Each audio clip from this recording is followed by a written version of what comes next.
So yung goal talaga is makapasok sa next round. Kasi yung last conference, medyo hindi maganda yung standing namin. So yung goal, yung gusto kong pag-ibigay sa mga bata. Kailangan we need to play as a team. Kasi siyempre, elimination, ibang-iba yan. Kumbaga, okay, maganda laro mo sa elimination, makakalimutan ng mga tao yan.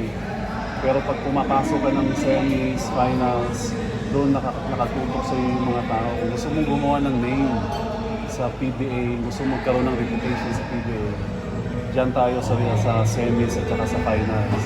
And diyan tayo marirepresentituhin ng mga ibang teams kung pumapasok tayo ng finals, semifinals.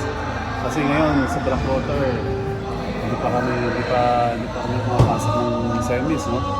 So ganun nga, sumisikat lang naman at saka respeto yung teams kung pumapasok sa semis at finals. And doon ka magkakaroon ng name, kumbaga, individual, and yun ang matatandaan ng mga tao. Pag nag-champion ka, pag pumapasok ka ng semis, yun ang matatandaan ng mga tao. Hindi yung elimination. Yan, hindi yung elimination. Gaano pa ka kagaling mo sa elimination pag hindi ka pumapasok, baliwala yun. So, kumbaga yun ang goal namin next semis. Next round muna.